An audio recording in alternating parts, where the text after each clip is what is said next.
চলতি সপ্তাহে ভারতের বিপক্ষে 2 ম্যাচের টেস্ট সিরিজ শুরু করবে বাংলাদেশ।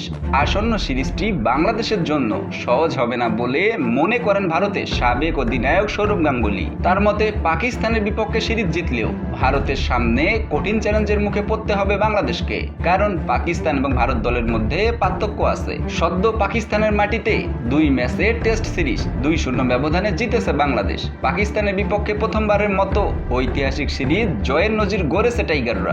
পাকিস্তানের বিপক্ষে প্রথম টেস্ট সিরিজে জয়ে আত্মবিশ্বাসে টগবগ করছে বাংলাদেশ, কিন্তু ভারত সিরিজ বাংলাদেশের জন্য কঠিন হবে বলে জানান গাঙ্গুলী। গণমাধ্যমের সাথে আলাপকালে সৌরভ গাঙ্গুলী বলেন, ভারতের বিপক্ষে বাংলাদেশের লড়াই করা সহজ হবে না। বাংলাদেশকে সম্পূর্ণ ছোট করেই বলছি। বর্তমানে পাকিস্তান আর ভারত একরকম দল নয়, 2 দলের মধ্যে পার্থক্য আছে। ভারতকে শুধু নিজেদের দেশেই নয়, বিদেশেও হারা কঠিন।